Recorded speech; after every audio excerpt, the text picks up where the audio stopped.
Bonjour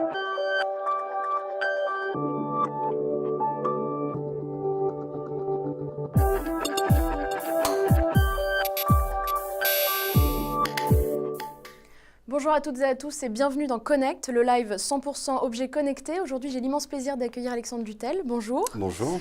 Alors, vous êtes le directeur des ventes de Terraillon. On va rapidement retracer votre parcours. Vous débutez votre carrière chez Whirlpool en 2004 en tant qu'attaché commercial. Vous avez eu de nombreuses autres qualifications que je ne vais pas toutes citer.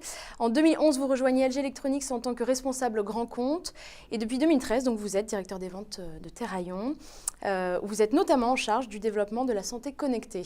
Alors, on va le rappeler, Terraillon, c'est une marque emblématique française, hein, pour ceux qui auraient oublié, mais c'est difficile à oublier. C'est le spécialiste de la métrologie, de la science donc de la mesure, et qui est plus que centenaire, puisque ça a été créé en 1908 très exactement. Donc c'est une véritable, vous offrez en ce moment, depuis quelques années déjà, une véritable cure de jouvence, notamment grâce à votre nouvelle appli Wellness Coach, on va y revenir, mais aussi grâce à vos objets connectés qu'on va voir aujourd'hui en plateau.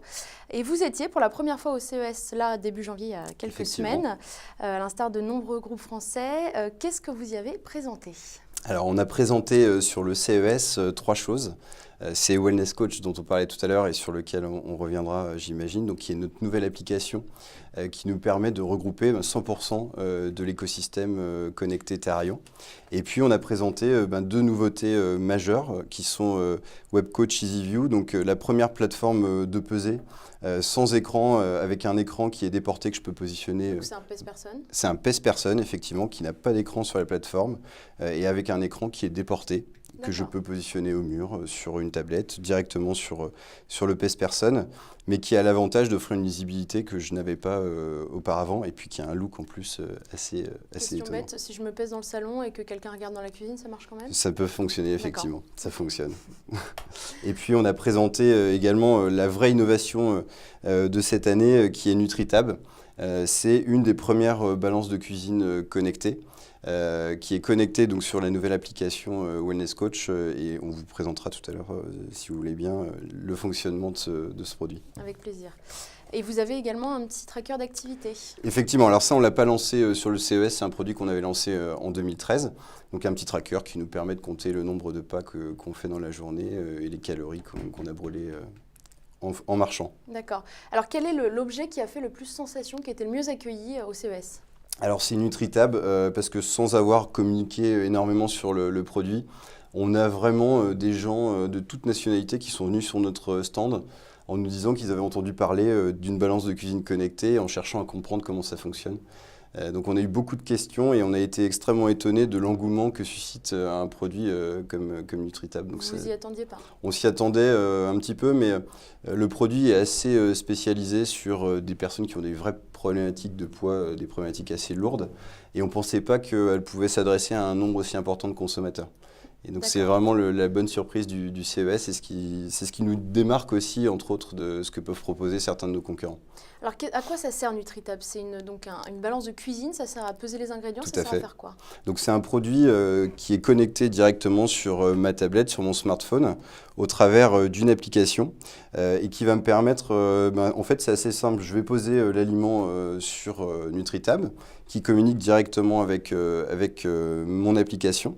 Et je vais indiquer au travers de l'application le type d'aliment que j'ai posé. Et je vais récupérer au travers de l'application toute la valeur énergétique de l'aliment que j'ai posé sur NutriTab.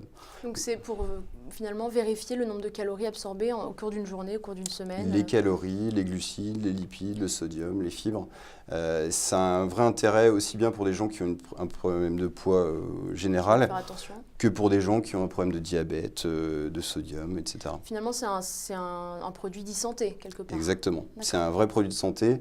C'est un produit qui a intéressé aussi beaucoup de médecins nutritionnistes parce que ça les aide au quotidien à aiguiller les consommateurs, les utilisateurs dans le suivi de leurs AJR, des apports journaliers. Vous avez travaillé avec des nutritionnistes pour confectionner on a travaillé avec des nutritionnistes pour confectionner effectivement Wellness Coach et pour constituer la base d'aliments et pour développer tout le contenu qui est au travers de l'application.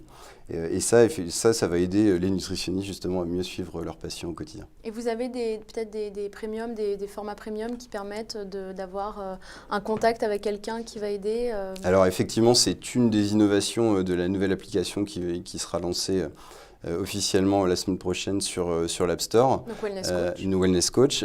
Et donc effectivement, il y a dans cette application un service premium qui est intégré et qui permet de communiquer par téléphone avec un médecin nutritionniste. Donc il va me proposer un programme de remise en forme sur 3 mois, qui est renouvelable. Et c'est tout le temps le même médecin que je vais avoir au bout du fil.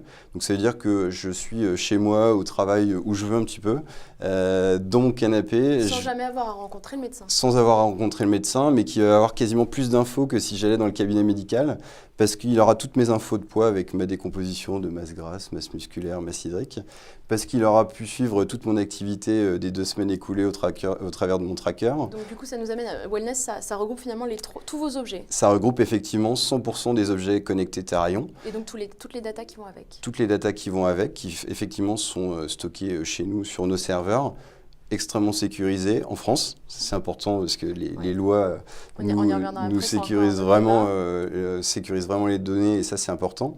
Et l'avantage de Wellness Coach, c'est que c'est une application qui est 100% Therion, développée chez nous et qui nous permet demain, dès qu'on sort une nouveauté, d'être intégré extrêmement rapidement dans l'appli et de faire connecter les objets entre eux.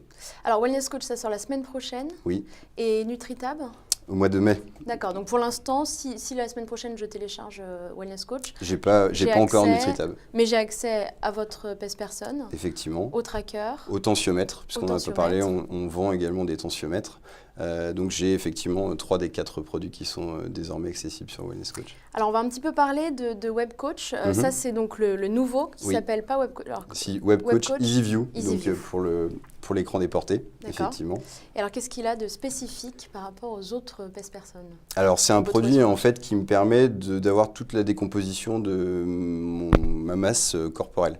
Donc ma masse musculaire, ma masse hydrique, ma masse grasse et ma masse osseuse. Donc j'ai 4 indicateurs.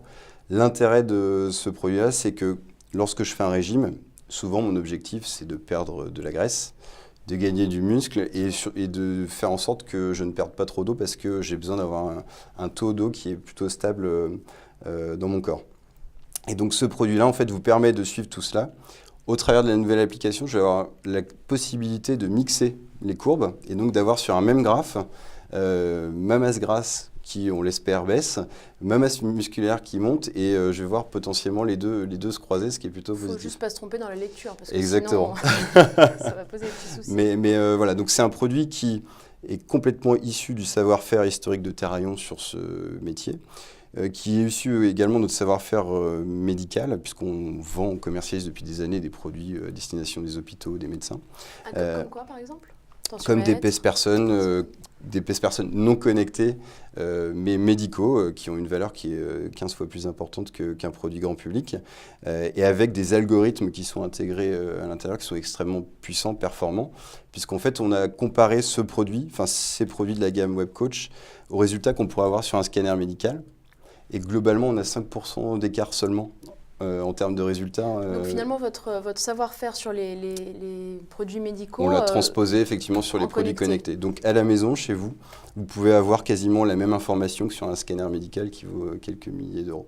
Donc Therion, en tant que marque historique, a finalement été avantagée en arrivant sur le marché et en même temps, ce n'était pas forcément votre domaine, le numérique ou les objets connectés. Effectivement. Alors nous, on est très connus, je dirais... des gens qui ont plus de 40 ans. On a un peu laissé en chemin ces dernières années les cibles un peu plus jeunes.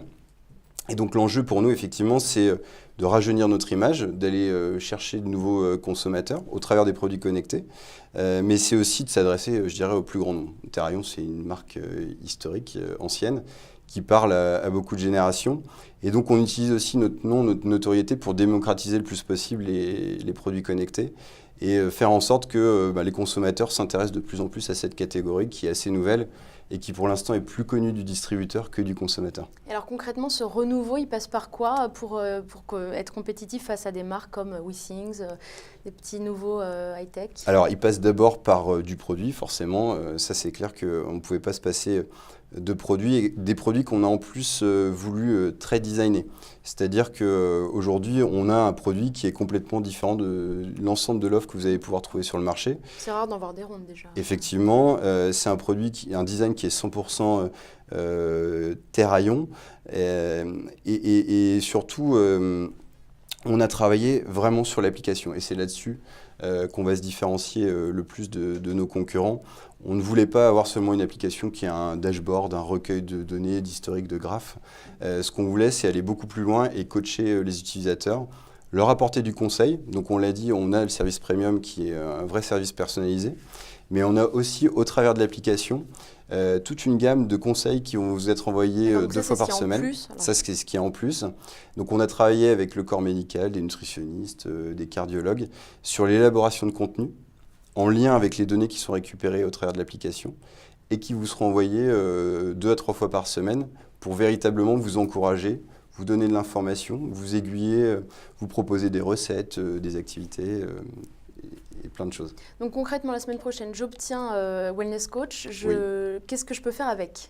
Comment ça se passe? Alors déjà, vous allez pouvoir le tester. C'est-à-dire que vous n'êtes pas forcément obligé d'acheter un produit Therayon pour commencer à utiliser Wellness Coach. Donc je peux l'utiliser avec d'autres objets Alors, vous allez pouvoir... Pas encore. Pas encore. Ça viendra dans un second temps. Wellness Coach a été développé avec HealthKit, donc il la rend compatible avec l'application Health d'Apple. En revanche, pour l'instant, on n'a pas encore développé le module qui permet à des produits concurrents de fonctionner sur notre appli. Par contre, vous allez pouvoir commencer à naviguer dans l'appli, regarder, commencer à recevoir de l'info, c'est-à-dire que vous allez pouvoir vous inscrire dans un programme de remise en forme, zen, format et vitalité, minceur. Et là, vous allez commencer à recevoir des conseils, ce qui vous rassure sur la qualité de l'info que vous allez avoir au travers de l'application.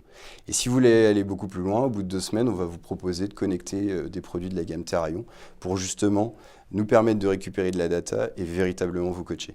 Vous avez plusieurs options coaching, comment ça marche? Il y a effectivement 3 options coaching, une qui est plutôt orientée zen, une qui est sur la forme et la vitalité et une qui est sur la minceur. Donc zen, c'est aller au yoga? Zen, c'est comment est-ce que par mon activité physique, par mon alimentation, mon sommeil, je vais pouvoir au quotidien être beaucoup plus serein et me lever du bon pied. Donc ça va donner des conseils sommeil, il est temps d'aller vous coucher Exactement, ça va vous proposer également des repas, ça va vous proposer des activités, enfin tout un dispositif qui vous permet effectivement d'être en meilleure santé et en meilleure forme. Et si on veut à la fois perdre du poids, gérer sa forme et rester zen, comment on fait? Alors ça, vous allez pouvoir le faire, mais c'est un coaching après l'autre.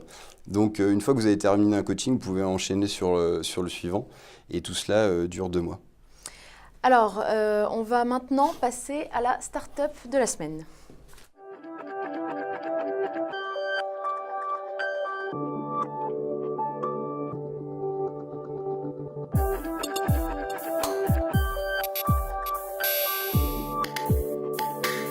Jérôme Schoenfeld, bonjour. Bonjour. Bienvenue. Vous êtes PDG et cofondateur de Oli. C'est ça. Alors dites-nous, si vous allez nous présenter vous-même, qu'est-ce que c'est Oli et comment a démarré l'aventure? Alors Oli, on invente le futur de l'éclairage. On travaille sur l'éclairage qu'on appelle nous hybride, c'est-à-dire des systèmes d'éclairage qui vont plus loin que juste la lumière. En fait, on est à un moment clé dans l'éclairage avec toute l'arrivée de la LED et c'est une occasion assez unique d'apporter plus que de la lumière. Donc on a lancé un premier produit il y a maintenant 18 mois, qui est une lampe connectée. L'idée, c'était de pouvoir créer une ambiance grâce à la lumière, donc possibilité d'interagir avec un catalogue d'ambiance ou de synchroniser sa musique ou de se réveiller en douceur. Et là, on revient du CES où on a introduit un nouveau produit qui s'appelle Sleep Compagnon. Sleep Compagnon, c'est une ampoule connectée qui vous permet de mieux dormir. Qu'on laisse sur la table de nuit. C'est une solution hyper simple pour mieux dormir. Le principe, c'est de venir remplacer l'ampoule que vous avez aujourd'hui dans votre lampe de chevet, tout simplement. Au quotidien, vous l'utilisez comme une ampoule, c'est-à-dire que vous utilisez l'interrupteur. Voilà. La particularité, c'est qu'elle va vous accompagner dans les 2 phases clés de votre nuit, c'est-à-dire dans la phase d'endormissement et dans la phase de réveil. Ça s'appuie sur des études scientifiques qui ont montré l'impact de la lumière bleue sur le cycle, ce qu'on appelle circadien, donc sur la production de mélatonine, qui est l'hormone du sommeil. Donc le matin, 20 minutes avant l'heure de votre réveil, on va déclencher une douce lumière bleue qui va progressivement illuminer la pièce. Et quand votre alarme sonne, en fait, votre niveau de mélatonine est revenu à son niveau diurne. Du coup, pas ce sentiment de coup de barre et de difficulté de se lever. Mais ça ne nous réveille pas d'emblée. Non, il y a une vingtaine le programme dure une vingtaine de minutes. C'est un programme qu'on a mis au point avec un centre du sommeil. Donc tout ça, c'est sur des bases scientifiques. Et puis, la lumière, en fait, va vous réveiller dans les 2-3 dernières minutes de son programme. À ce moment-là, le réveil va sonner si jamais la lumière n'est pas suffisante. Hein. Il y en a quand même qui ont du mal à se lever. Oui. Voilà. À l'opposé, le soir, quand vous êtes dans votre lit en train de bouquiner ou autre, on a 2 programmes. Soit un programme où on va diminuer la lumière progressivement. Là, le but, c'est de limiter au maximum la composante bleue de la lumière.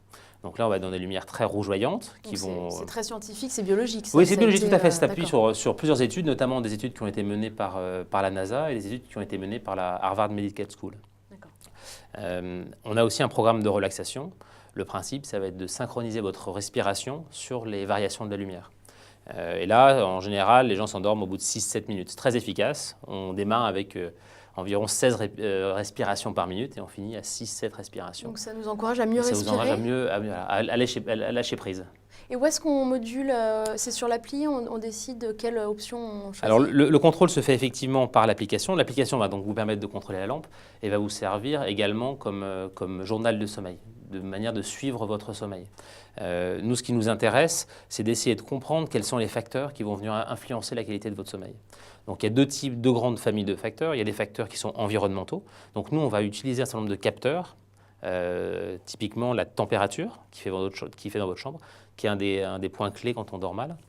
On va aussi s'intéresser à la luminosité et au bruit ambiant. Donc ça, c'est des choses qu'on va capter pendant votre nuit.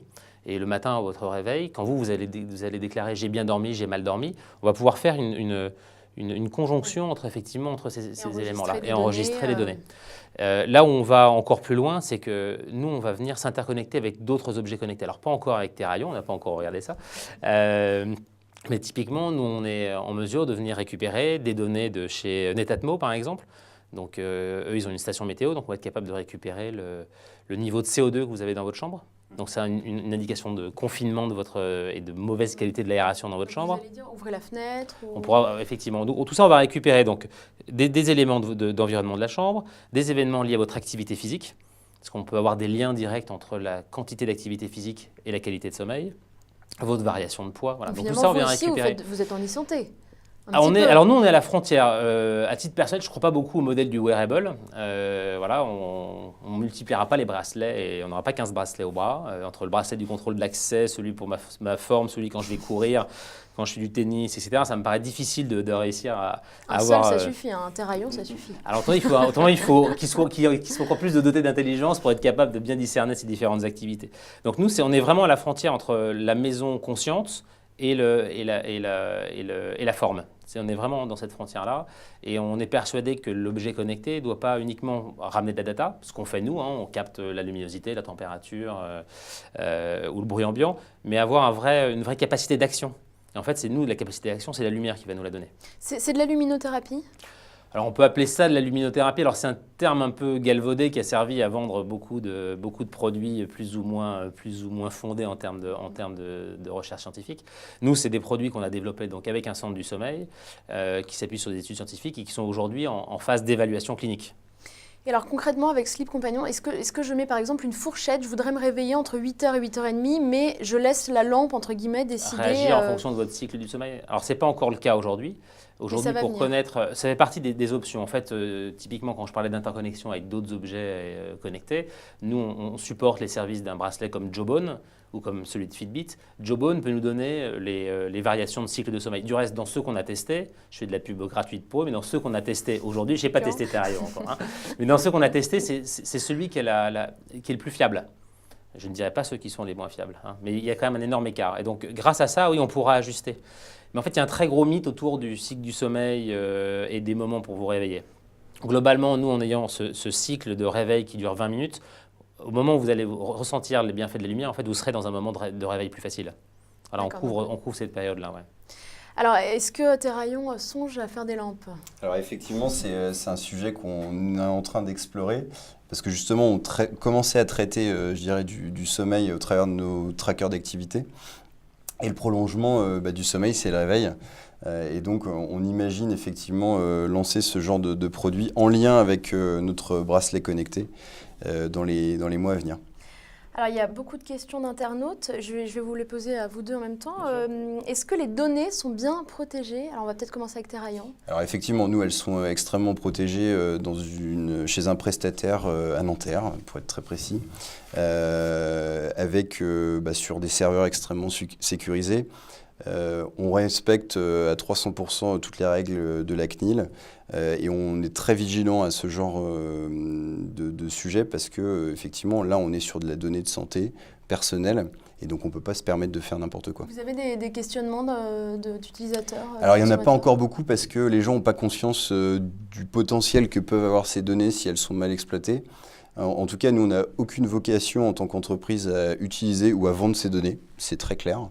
On ne fait que les stocker et on est extrêmement vigilant effectivement au piratage donc tout ça est très contrôlé et sécurisé chez nous. Et chez Oli ? Alors nous, on suit exactement la même logique, les bons guidelines. On a des particularités sur la manière dont on gère les données, puisque nous, elles sont anonymisées tout de suite. Donc même si quelqu'un réussissait à passer les barrières qu'on met pour accéder aux données, typiquement, il serait qu'une personne s'appelle Luc, a dormi 7h27. Je ne pense pas que c'est une valeur. Voilà. Là, ce qui est intéressant aussi avec les données, c'est que nous, on la partage. Mais on la partage effectivement en masse et de manière anonymisée. Je m'explique. Nous, les relations qu'on a avec le centre du sommeil avec lequel on travaille, c'était une relation donnant-donnant et gagnant-gagnant. C'est-à-dire qu'eux nous ont aidés à mettre au point ce produit-là. Mais ils sont très intéressés par le fait d'avoir, à grande échelle, des retours sur l'environnement de chambre des utilisateurs et de l'impact de la lumière. Parce que ce qu'on fait nous, c'est ce qu'ils font dans un centre du sommeil pour vous aider à vous recaler et à traiter vos problèmes d'insomnie grave. Donc ça pourrait faire avancer la recherche. Et donc le principe, nous, c'est qu'en échange, on capte ces données-là et on leur redonne. Charge à eux d'essayer de trouver ces liens-là. On a plein de liens qui nous paraissent évidents et qui sont relativement faiblement documentés au niveau scientifique. Le lien entre la température et le fait qu'on ait bien dormi ou mal dormi, le fait que vous ayez fait de l'activité physique, 2 heures avant de vous coucher, est-ce que ça va avoir un impact sur vous pour mieux dormir ou au contraire, ça va vous empêcher complètement de dormir? Aujourd'hui, on ne sait pas très bien encore ça. Et donc le deal avec ce centre du sommeil, c'est de leur donner ces données-là pour qu'ils soient capables de déterminer à grande échelle les relations qu'il peut y avoir sur le sommeil. Quelle était la vision au départ de Oli? Est-ce que vous êtes insomniaque? Est-ce que vous avez dit il faut que j'améliore? Absolument pas, je dors excessivement bien. Non, la vision, c'était de se dire qu'on peut apporter du mieux-être dans les maisons. On n'est pas du tout donc, dans une logique de domotique. L'idée d'automatiser sa maison, quand j'arrive, elle me reconnaît, ça éclaire tout seul, mon intérieur, etc. Ce n'est pas du tout notre vision-là. Il y a plein de gens qui le font, il y a des grands acteurs, des petits acteurs, il y a beaucoup de monde qui se bat là. Nous, on est vraiment sur comment est-ce qu'on va améliorer la vie au quotidien. Donc, c'est quoi améliorer la vie au quotidien? C'est être dans une maison dans laquelle je vis mieux, donc je dors mieux, dans lequel je respire un air plus pur, dans lequel je me sens en sécurité. Voilà, c'est ces éléments-là qui nous intéressent. Donc, on trace notre route et pour nous, ce qu'on appelle l'éclairage hybride. C'est à chaque fois de la lumière, mais qui apporte d'autres choses, dans lequel on emmène d'autres fonctions, des capteurs pour de la donnée ou des moyens d'action. Alors, Antoine demande quel niveau de consommation d'électricité par rapport à une lampe standard? Alors, c'est une question intéressante. Alors, on utilise c'est de la LED. Donc, de base, on a une consommation qui est nettement plus faible qu'une ampoule incandescente. C'est-à-dire qu'on est entre 7 et 8 fois moins consommateur en termes d'énergie. Et puis après, nous, ces ampoules-là fonctionnent en Bluetooth Low Energy. Donc, on a une consommation en veille qui est absolument ridicule. C'est-à-dire que si on mettait cette ampoule-là sur pile pour juste sa partie Bluetooth, une petite pile de montre lui permettrait de vivre pendant 1 an. Donc, la consommation en veille, elle est complètement négligeable. Donc Antoine peut se rassurer. Ça vaut pour tous les deux. Les applis sont sur l'App Store et sur Android à l'heure actuelle, ou en tout cas la semaine prochaine? Alors nous, pour des raisons stratégiques, on a décidé de lancer en priorité la nouvelle appli sur l'App Store.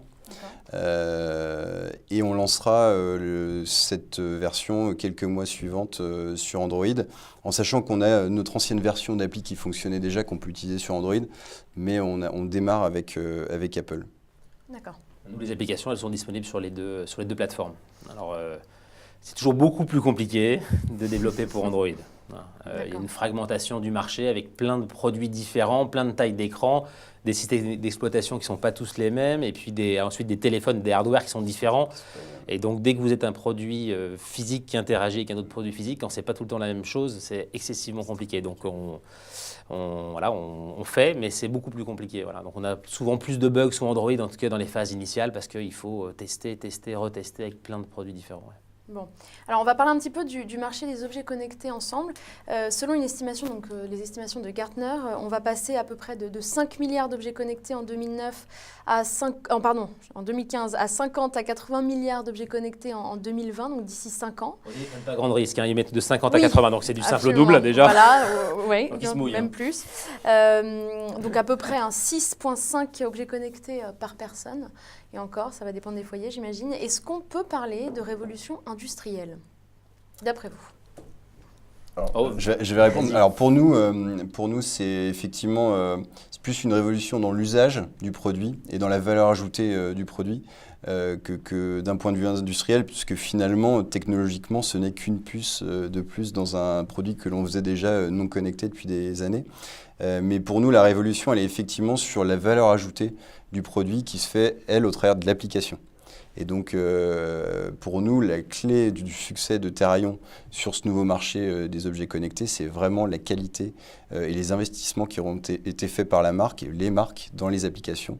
Et donc, la valeur ajoutée qu'on va apporter aux consommateurs. Donc, votre shift à vous, là, en tant que marque, une fois de plus historique, elle s'opère sur du service. Clairement, on passe d'une entreprise qui faisait des produits physiques extrêmement basiques, je dirais, à une entreprise qui, demain, va vendre du service et va véritablement apporter un plus à nos utilisateurs.